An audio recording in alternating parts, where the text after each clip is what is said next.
اچھا جی، اگلا سوال یہ ہے کہ جی ایک قاتل نے 99 قتل کیے لیکن توبہ کے بعد بخشش ہو گئی، تو اچھا اس کو انہوں نے ریلیٹ کیا ایک اور سوال کے ساتھ بھی، تو بخشش تو مرنے سے پہلے ہو جاتی ہے نا جی۔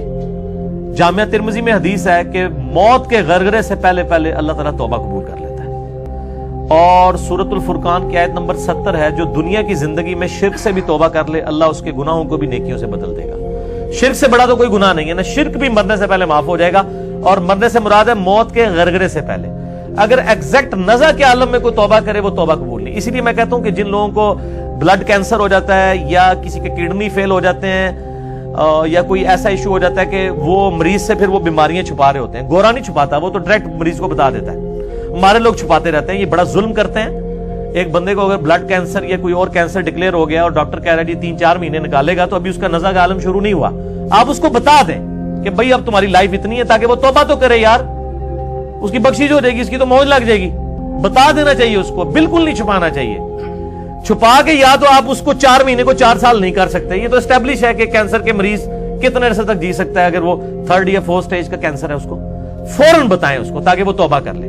نزع کے عالم میں توبہ نہیں ہے، وہ قرآن حکیم میں الآن اب توبہ کی تو نے، یعنی وہ فرعون نے بھی ڈوبتے ہوئے کہا تھا کہ میں موسیٰ اور ہارون کے رب پر، بنی اسرائیل کے رب پہ ایمان لایا، اللہ نے فرمایا اب توبہ کی، کوئی فائدہ نہیں۔ توبہ غرغرے سے پہلے پہلے ہے، نزع کے عالم سے پہلے پہلے، تب توبہ قبول ہے۔ تو اس لیے وہ 99 قتل والا واقعہ بخاری مسلم میں موجود ہے، بڑے ہم نے کافی دفعہ سنا ہوا ہے۔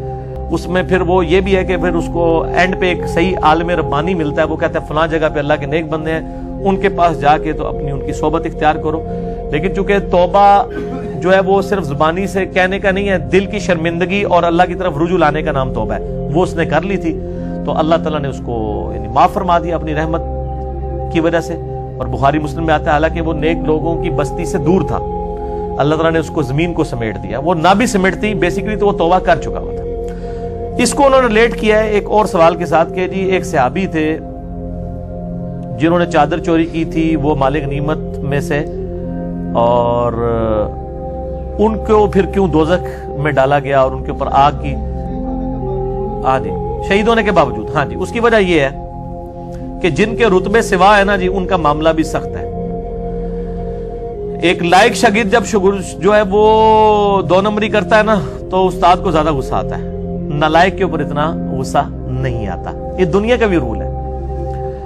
یہ واقعی صحیح مسلم میں حدیث ہے کہ مدعم نامی ایک غلام تھا، یہ بخاری میں بھی ملتی ہے، مسلم میں ذرا ڈیٹیل سے ہے۔ غزوہ خیبر کے موقع پر ایک نامعلوم تیر اسے لگا اور وہ شہید ہو گیا۔ نبی علیہ السلام کی سواری کا کجاوا کسا کرتا تھا، آپ صلی اللہ علیہ وآلہ وسلم کو سفر و حضر میں وضو کرواتا تھا، نامعلوم تیر لگا اور وہ مر گیا۔ صحابہ نے کہا یہ تو سیدھا جنتی ہے، آپ علیہ السلام کا خادم تھا۔ آپ نے فرمایا تم اسے جنت کی بشارت سنا رہے ہو، جبکہ اس نے مال غنیمت میں سے ایک چادر چوری کی تھی جو آگ کی اسے پناہ دی گئی ہے، نعوذ باللہ من ذالک۔ اور صحابہ کہتے ہیں جب آپ صلی اللہ علیہ وآلہ وسلم نے یہ بات کی تو اگر کسی نے کوئی ایک تسمہ بھی اٹھایا تھا نا مال غنیمت میں سے، ایک رسی بھی، اس نے بھی لا کے بیت المال میں دوبارہ جمع کرا دی کہ یار یہ معاملہ اتنا سخت ہے۔ جن کے اوپر حق زیادہ واضح کیا جاتا ہے نا ان کے اوپر پھر معاملات بھی زیادہ سخت ہو جاتے ہیں۔ اسی لیے آپ دیکھیں کہ قرآن حکیم میں آیا ہے نبی کی بیویوں تم عام عورتوں کی طرح نہیں ہو، اگر تم نے بے حیائی کی تو تمہیں دگنا عذاب دیا جائے گا۔ آپ کہیں جی نبی کی بیوی کو دگنا کیوں؟ اس لیے کہ ان کا مرتبہ بھی زیادہ ہے۔ اسی طریقے سے اگر ایک شخص نے نبی علیہ السلام کی صحبت کی ہے، اس کے باوجود وہ اس قسم کی ہیرا پھیریاں کر رہا ہے، تو اس کے اوپر پھر اللہ تعالیٰ کا معاملہ سخت ہے۔ ایک تو یہ جواب ہو سکتا ہے، دوسرا یہ بھی ہو سکتا ہے کہ وہ ظاہری طور پر ایمان والا ہو، اندر سے اس نے ایمان نہ لایا ہو، لیکن یہ بعید ہے، اس پہ میں فٹ نہیں کرتا، لیکن الگ سے ایک واقعہ موجود ہے، بخاری اور مسلم دونوں میں حدیث موجود ہے کہ ایک شخص کے بارے میں جو جہاد میں قتال میں بڑی بہادری کے جوہر دکھا رہا تھا، آپ صلی اللہ علیہ وآلہ وسلم فرمایا یہ دوست کی ہے۔ صحابہ کرام ایک صحابی کہتے ہیں وہ تو اتنی بہادری دکھا رہا تھا، میرے دل میں وسوسہ آیا یہ دوست کی کیسے ہو سکتا ہے؟ میں اس کے پیچھے ہو لیا، اینڈ پہ میں نے دیکھا کہ اس بندے نے زخموں کی تاب نہ لا کر خودکشی کی اور اپنے آپ کو ہلاک کر لیا۔ تو انہوں نے وہیں سے نعرہ لگایا صدق رسول اللہ صلی اللہ علیہ وآلہ وسلم، نبی علیہ السلام نے سچ کہا تھا، اور نبی علیہ السلام کو آ کے کہا کہ اس نے خودکشی کر لی۔ تو آپ نے فرمایا بلال اٹھو اور اعلان کر دو کہ آخرت کا جو دار و مدار ہے وہ خاتمے کے اوپر ہے۔ اگر کسی نے خاتمے کے وقت ایسا برا عمل کر لیا ہے تو ظاہر ہے اس کا پچھلا سارا معاملہ جو ہے وہ 0 سے ملٹیپلائی ہو جائے گا۔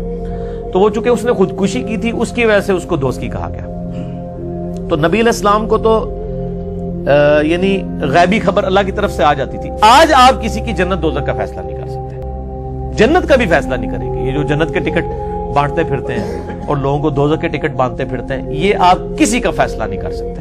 آپ صرف دعوت کا کام کریں گے اور باقی معاملہ اللہ کے اوپر چھوڑ دیں گے. کیا مسلم کسی ہندو کے ہاں نوکری کر سکتا ہے, اس کے ساتھ اس کا جھوٹا کھا سکتا ہے؟ کوئی مسئلہ نہیں ہے, کھا سکتے ہیں, نوکری بھی کر سکتے ہیں. اصل میں یہ ہے کہ حلال ہونی چاہیے چیز. ہندو کا ذبیحہ حلال نہیں ہوگا, وہ صرف اہل کتاب کا ذبیحہ سورۃ المائدہ میں آیا کہ انہی کی عورتیں بھی حلال ہیں اور انہی کا ذبیحہ بھی حلال ہے. جو بت پرست ہیں ان کا آپ ویجیٹیرین فوڈ جو ہے وہ ویسے بھی ویجیٹیرین ہی ہے, وہ گوشت وغیرہ تو عموماً نہیں کھاتے ہیں, تو وہ کھانا ان کے گھر کا پکا ہوا ہے. اگر وہ حلال کھانا پکا ہوا ہے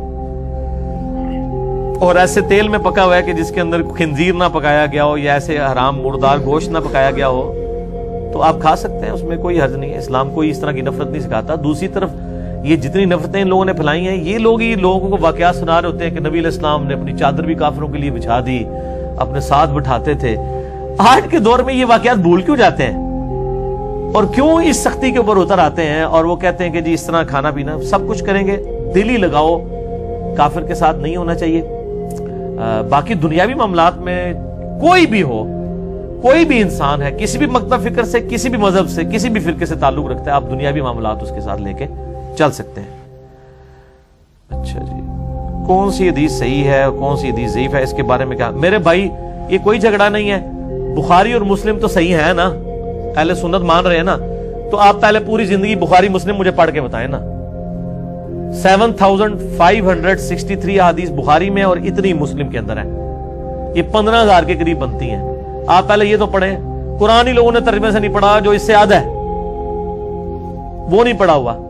تو آپ یہ پڑھیں, 90% دین آپ کو اسی میں مل جائے گا. اس میں کوئی صحیح ضعیف والا چکر ہی نہیں ہے. جو لکھا ہوا ہے اس کے اندر, جن حدیثوں کی نمبرنگ ہوئی ہے وہ صحیح ہے. باقی مسئلہ نمبر 36 میرا ریکارڈڈ ہے, ضعیف الاسناد اور من گھڑت احادیث کے فتنے کا تحقیقی جائزہ. اس میں نے سارے ایشو ریزالو کیے ہیں, اور مشکات المصابیح کے اوپر میرا ایک لیکچر بھی ہے کہ یہ انسائکلوپیڈیا آف حدیث ہے, مسئلہ نمبر 111 بھی, وہ آپ دیکھ لیں.